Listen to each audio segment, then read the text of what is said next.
India கூட்டணியில் இடம்பெற்றுள்ள கட்சிகள் குழப்பம் நிறைந்தது என்று மத்திய அமைச்சர் எல் முருகன் விமர்சனம் செய்துள்ளார். நாமக்கல்லில் செய்தியாளர்களை சந்தித்த எல் முருகன் தேர்தல் வரையில் இந்தியா கூட்டணி நீடிக்காது என்பது அனைவரும் அறிந்தது என்று குறிப்பிட்டுள்ளார். நீலகிரி தொகுதியில் தாம் போட்டியிடுவது குறித்து தலைமைதான் முடிவு எடுக்கும் என்று தெரிவித்த எல் முருகன் தற்போது அங்கு கட்சி பணிகளை மட்டுமே செய்து வருவதாக குறிப்பிட்டுள்ளார்.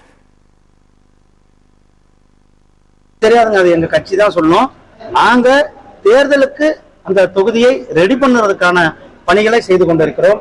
அந்த தேர்தலுக்கு தயாரிப்புக்கான முன்னோட்டமான பணிகளை செய்து கொண்டிருக்கிறோம். அது நான் முன்னின்று அந்த பணிகளை செய்து கொண்டிருக்கிறோம். வேட்பாளர் யார் என்பது அது கட்சி தான் முடிவு பண்ணுவோம். நிச்சயமாக நாங்கள் 40 தொகுதியிலும் எங்களுடைய பாரதிய ஜனதா கட்சியினுடைய கூட்டணி, அதாவது தேசிய ஜனநாயக கூட்டணி 40 இடங்களில் நாங்கள் வெல்வோம்.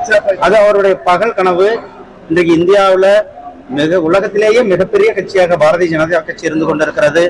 கிட்டத்தட்ட அனைத்து மாநிலங்களிலுமே பாரதிய ஜனதா கட்சி ஆட்சியில் அல்ல பாரதிய ஜனதா கட்சி அல்லது பாரதிய ஜனதா கட்சியினுடைய தேசிய ஜனநாயக கூட்டணியின் ஆட்சி இருந்து கொண்டிருக்கிறது.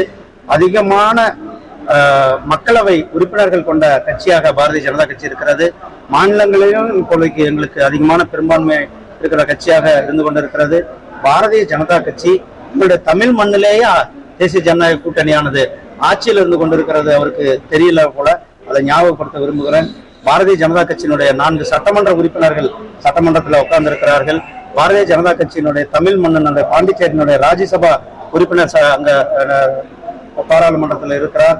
தமிழகத்தில் பாரதிய ஜனதா கட்சி மிக வேகமாக மக்கள் விரும்பும் கட்சியாக, அதிவேகமாக வளர்ந்து வருகின்ற கட்சியாக பாரதிய ஜனதா கட்சி இருக்கும்.